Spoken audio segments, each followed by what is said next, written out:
تو میرے عزیزو، آپ دیکھ رہے ہیں حالات کس طرف جا رہے ہیں۔ تو ہم نے اپنے اندر، ہم نے اپنی معاشرے میں، اپنی سوسائٹی میں ایک یکجہتی کی مثال قائم کر، ایک اتفاق اتحاد کی مثال قائم کرنی ہے۔ ہم نے ایک قوت بن کے دشمن کے ساتھ میں سر کھڑا ہونا ہے، ایک طاقت بن کے دشمن کے سامنے کھڑا ہو۔ دشمن جانتا ہے کہ اگر میری کامیابی ہو سکتی ہے تو دو صورتیں، ایک صورت تو یہی ہے کہ ان کے دلوں کے اندر موت کا خوف ڈال دو، موت کا خوف ڈال دو، اور دوسری صورت یہی ہے کہ ان کے اندر نفاق اور ان کے اندر افتراق ڈال دو۔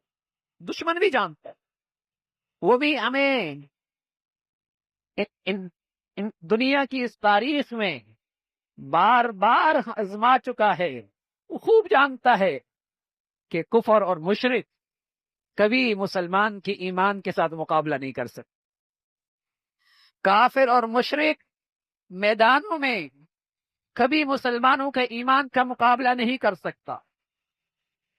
اگر ان کا مقابلہ کرنا ہے تو ان کے اندر سے موت، شہادت کا اور ان کے اندر سے جہاد کا جذبہ نکال دو اور ان کو خوف میں مبتلا کر دو۔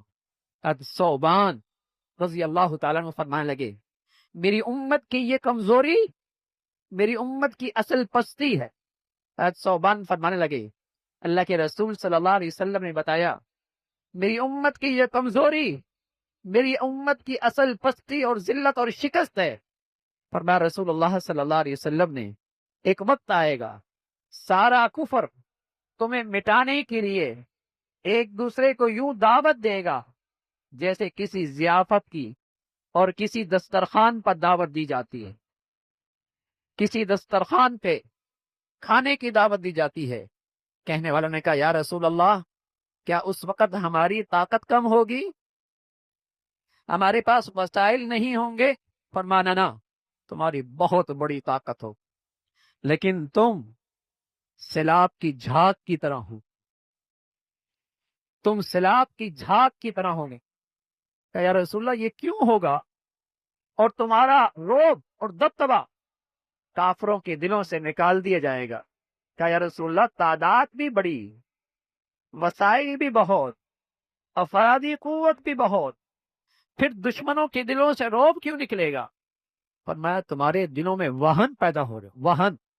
کہ یا رسول اللہ یہ وہن کیا چیز ہے؟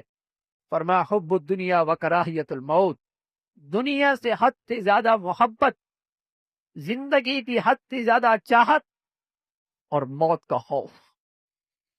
یہ مسلمان کے ایمان سے کوئی جوڑ نہیں رکھتا، یہ مسلمان کی عقیدہ آخرت سے کوئی جوڑ نہیں رکھتا۔ یہ بزدلی اور یہ موت کا ڈر، یہ عقیدہ آخرت سے اس کا کوئی جوڑ نہیں ہے۔ کوئی مسلمان آخرت کی زندگی پہ یقین رکھتا ہو، جنت کی زندگی پہ ایمان رکھتا ہو، اور ہمیشہ کی زندگی کی نعمتوں پر اسے ایمان نصیب ہو، اور پھر وہ موت سے ڈرے۔